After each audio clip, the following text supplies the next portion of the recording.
30 апреля 1945 года, как утверждает официальная история, человечество избавилось от самого чудовищного зла XX века. Адольф Гитлер, по принятым версиям, покончил с собой в бункере под разрушенным Берлином. Его тело было предано огню, и вместе с ним сгорела последняя страница самой кровавой эпохи. Но не слишком ли поспешно мир поставил точку? Недавно группа исследователей провела беспрецедентный эксперимент. Они загрузили в искусственный интеллект десятки тысяч рассекреченных документов времен Второй мировой войны, отчеты Федерального бюро расследований, материалы британской разведки, данные Народного комиссариата внутренних дел, свидетельства очевидцев и сведения о бегстве нацистов. После тщательного анализа искусственный интеллект пришел к сенсационному выводу. Вероятность того, что Адольф Гитлер остался жив и сумел покинуть Германию, оказалась значительно выше, чем принято считать. Более того, появились основания полагать, что он не просто скрывался, а продолжал руководить тайной сетью, стремившейся возродить его империю. С самого начала официальная версия выглядела уязвимо. Согласно ей, Гитлер отравился и застрелился, а его и Евы Браун тела вынесли во двор рейхсканцелярии и сожгли под обстрелом советской артиллерии. Все казалось простым и логичным. Война окончена, диктатор мертв. Но нейросеть обнаружила тревожные противоречия. Все свидетели тех событий — фанатичные нацисты или люди, оказавшиеся под давлением советских солдат. Их показания расходятся в деталях. Камердинер утверждал, что Гитлер упал после выстрела. Телохранитель говорил, что он уже был мертв до этого. Секретарша уверяла, что тела сгорели дотла, а повар настаивал, что остались крупные останки. Кому верить? Или никто из них не говорил правды? Особенно странным выглядит поведение Сталина. Вместо ликования по поводу смерти врага он намекал союзникам, что фюрер, возможно, сбежал. На Потсдамской конференции он заявил Трумэну: «Мы не нашли его тело, возможно, он где-то скрывается. Если тело действительно было, зачем советскому лидеру сеять сомнения?»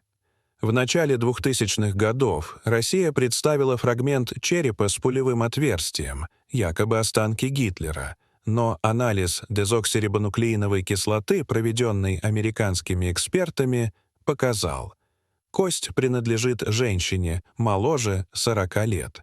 Если это Ева Браун, где тогда ее муж? Почему за десятилетия так и не найдено его тело? Для события, которое должно было быть задокументировано со всех сторон, слишком мало вещественных доказательств. Зато сообщений о возможном побеге — множество. Искусственный интеллект обратился к архивам Федерального бюро расследований. С 1945 по 1960 годы поступило более 300 донесений о человеке, похожем на Гитлера, замеченном в Южной Америке. Большинство из них сочли недостоверными, но некоторые были признаны заслуживающими внимания. В отчете агента Картера от 15 августа 1954 года описывается встреча с пожилым немцем среднего роста в удаленной аргентинской местности. Он жил в укрепленном поместье, окруженном вооруженной охраной. Местные называли его Дон Адольфо. У него был австрийский акцент, характерная прическа и привычка прятать левую руку, так же, как делал Гитлер после покушения 1944 года. Когда агент попытался приблизиться, его остановили люди с немецким акцентом, говорившие по-испански и недвусмысленно давшие понять, что чужакам вход закрыт. Радиоперехваты того же периода лишь усилили загадку. С 1947 по 1962 год станции в Панаме фиксировали передачи на немецком языке из Патагонии. Сообщения шли в шифрованном виде, и Центральное разведывательное управление смогло частично их расшифровать. В одной из радиограмм 1953 года упоминалось: «Старый Орел требует увеличить финансирование операций в северных провинциях. Доктор согласен продолжить работу при получении нового оборудования». В нацистских кругах Орлом называли только Гитлера. Официально расследование свернули из-за недостатка доказательств, но неофициально возможно, потому что мир, вставший на путь восстановления, не захотел смотреть в бездну. Тем более, что сеть побега действительно существовала. Так называемые крысиные тропы — исторический факт. Хорватский священник Крунослав Драганович помог более чем 1000 нацистов бежать через итальянские монастыри в порт Генуя, откуда они отплывали в Аргентину. За каждого он получал от $1,500 до $3000, огромную по тем временам сумму. Но откуда у церкви были такие средства? Ответ, вероятно, кроется в операции «Бернхард», масштабной фальшивке британских фунтов и долларов, которую проводили нацисты. Поддельных денег напечатали на сумму свыше $15 миллиардов в пересчете на современные деньги. Часть их якобы предназначалась для помощи беженцам, но реально финансировала бегство преступников. Кардинал Мантини, будущий папа Павел VI, курировал эту схему. Адольф Эйхман спокойно прожил 15 лет в Буэнос-Айресе под именем Рикардо Климент. Йозеф Менгеле, ангел смерти из Освенцима, умер в Бразилии в 1979 году, обзаведясь семьей и медицинской практикой. Клаус Барби, мясник из Леона, стал советником правительства Боливии и участвовал в перевороте 1980 года. У всех этих людей были деньги, связи и защита.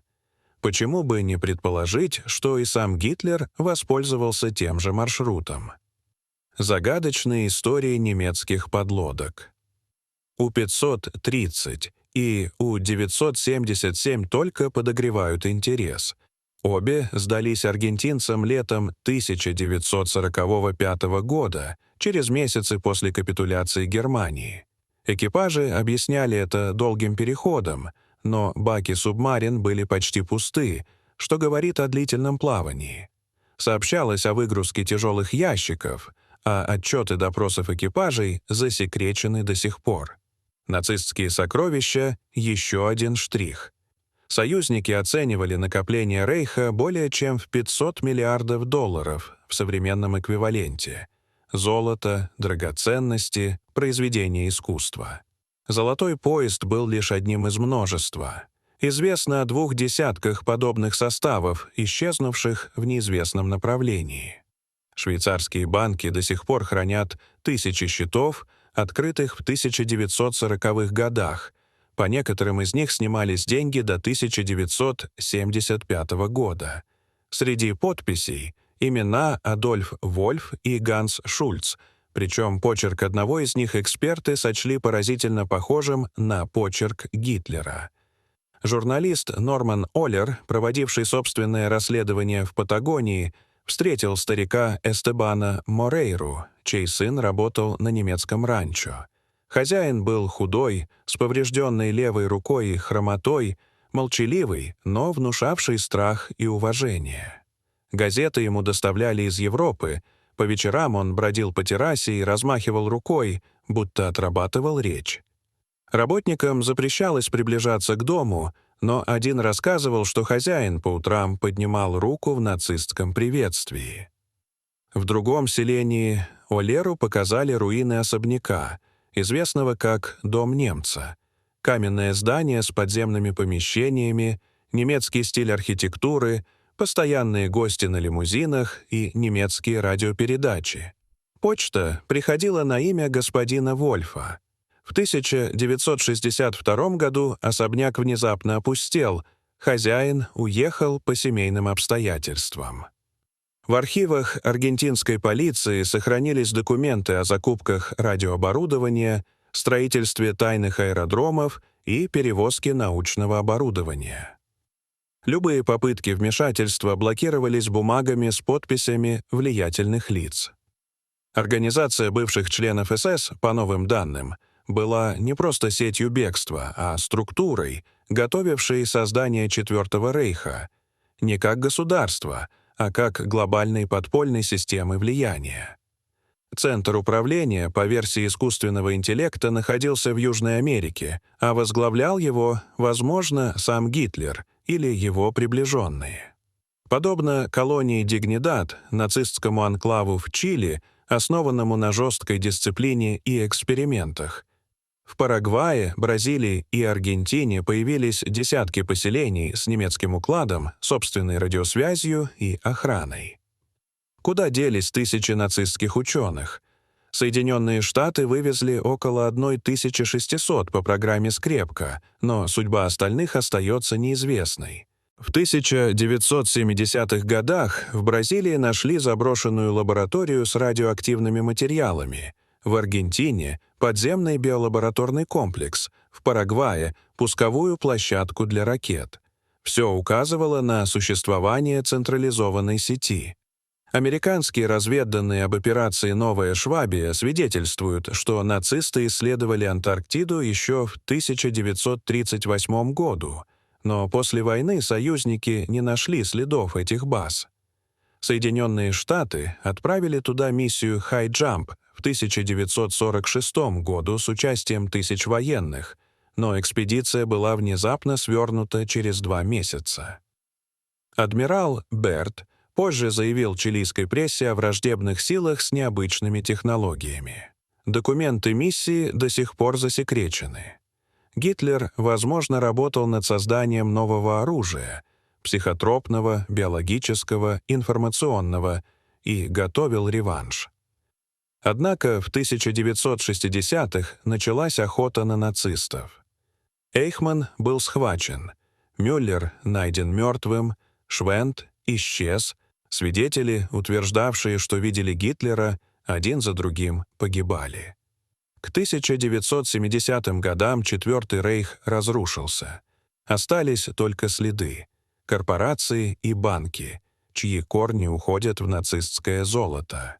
Байер, Volkswagen, швейцарские финансовые структуры. Последнее упоминание о возможном Гитлере датируется 1977 годом.